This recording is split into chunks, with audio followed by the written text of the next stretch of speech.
But yeah, Ricardo, kicking things off. Tales of the Teenage Mutant Ninja Turtles. Just quick preamble, right? Mutant Mayhem came out last year. I really enjoyed it. It was one of my favorite Yeah. guilty pleasure movies of last year. It just for me just did I don't want to say a proper telling, but just a very well thought out contemporary take on the iconic, Ninja Turtles, right? Yeah. I love how the gritty, so to speak, art style of it, very grimy, but it works. It felt very New York. It felt very contemporary. It was the humor. It was witty. It was clever. Yeah. It was solid entertainment across the board. Yeah, and they did the Spider-Verse thing with it, but like they do their own thing. It feel like its own style, because everything looking like, because of the nature of the characters, it fed into the actual like thematic narrative of it, of everybody looking kind of ugly and weird and kind of off. It felt very PGs with that kind of 3D animation kind of thing. Yes, yes, probably yes. PGs for back in the days. Of course. I mean, or if you don't know, kids ask your parents, right? Also, for me, why I really enjoyed that film so much though was the soundtrack and how it just how it just leaned so much into hip hop, right? You heard some 90s cuts, some classics, and some early 2000s as hits as well too, right? And yeah, it just all fit to like this thoroughly satisfying Ninja Turtles film, right? That I absolutely enjoy, right?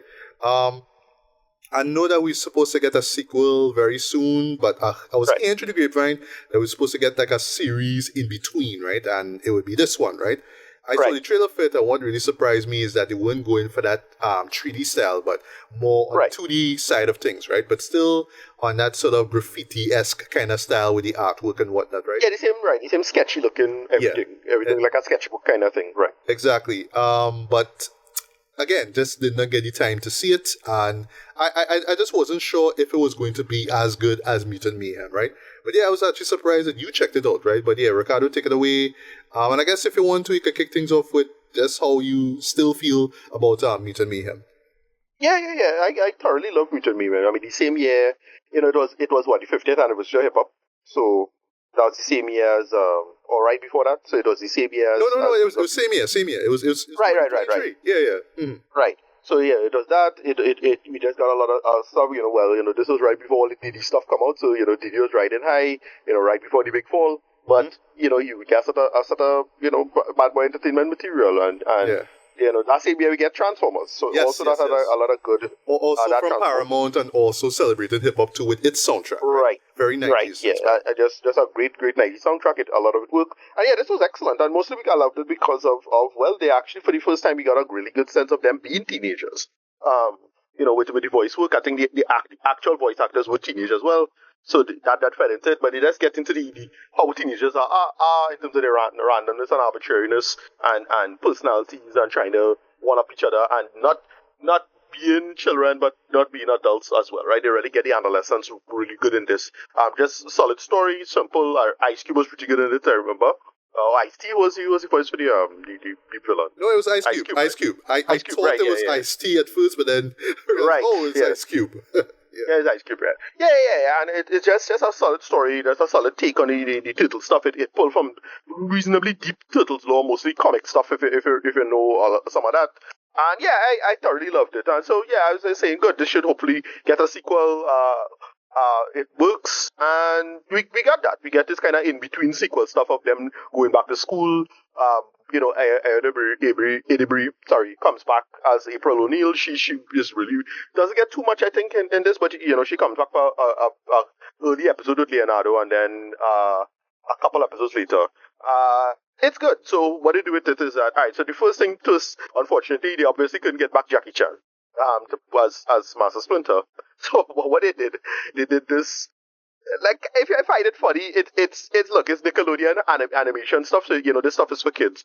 But it basically do this like lampshading joke as to why he can't speak English as well as we understand it. And basically he get together with some like a fly woman in the end. So he deliberately speaking her language to to cater to her, right, because of a cultural reason. That's a joke. So him every time they hear him speak, he does speak it in like either the fly language or the like a rat language kind of thing, but he's not speaking English. That's kind of funny, right? A little bit, right? That's about it. That's what they do. They start off on an adventure. They're supposed to go to meet April O'Neil on a party, and then something happens, but it's like this big, like, traumatic thing that hits them, and all of them get separated. So every episode, again, I get the feeling that this is to save on money for voice acting and whatnot.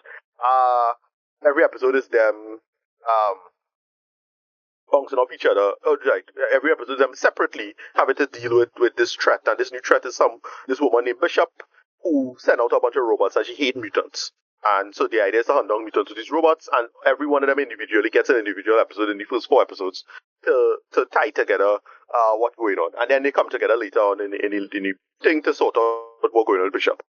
But that's it. It starts off like that, and it just feeds off of them, focus on the episode. So Leo's the first one, then Mikey, then Raph for the 3rd episode, and Donnie for the 4th episode, and then, well, it builds from there. And yeah, it's good enough stuff. It's funny.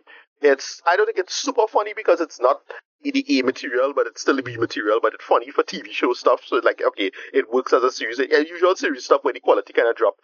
The big problem with it, I'll say though, if anything, is that the style of humor and the frame rate, because they're still using kind of the same frame rate, they kind of, I don't know what it is, what you call editing on trees.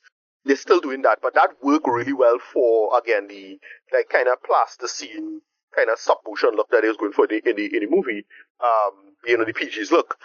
It don't really work so well in 2D animation, I felt. And I really felt they probably should have done this a lot smoother. But again, that's probably budgetary reasons as well. That's it. Like, it's good. Like, I recommend it. It's short. Everything is short and sweet. Each episode is like 20 minutes or so. And yeah, you'll pick it off in a short period of time. So it's not a problem for you, as it is. I dug it. I didn't super love this. It is good enough. I think the main problem with it is that the humor not that good for me. Like, it's just jokes that clearly, like, a younger person might laugh at and find funny, but I just like, okay, well, it's amateur hour stuff as far as I'm concerned. But it's not super funny or clever in any way. It have a couple of alright funny beats, especially in Raph's episode. I thought that was pretty, I enjoyed that one. In first thing, but everything else is not great. The Bishop villain she's alright. Not a great villain, it's just in and out for me with her. But they do some interesting stuff with her and Donnie because of the tech stuff, you'll find out why. And that's about it. I didn't super love this. Like, I thought this would have been like some masterpiece or anything like that. But it is good enough for what it is. Like, rating, I'll probably give it like a 7 out of 10, closer to 8. But I felt they could have done, I don't know, it clearly held back by the budget. Like, that's how I end up feeling about it overall. It's like, okay, yeah, they could have, if this was smoother, I'd enjoyed more. If it feel so good, but slightly underbaked. That's how I feel about it. Put it back in 1 more minute in the microwave, right? That's how I felt about it, and mostly with respect to the production stuff. But overall, good storytelling, good world building. They build from it in interesting ways. It's pretty fun, and especially coming down to those last couple episodes. But that's about it. I couldn't in good conscience say I super loved it. But still, I give it a decent enough score. 7 out of 10, closer to 8 than a 6, but yeah, 7 out of 10. Alright.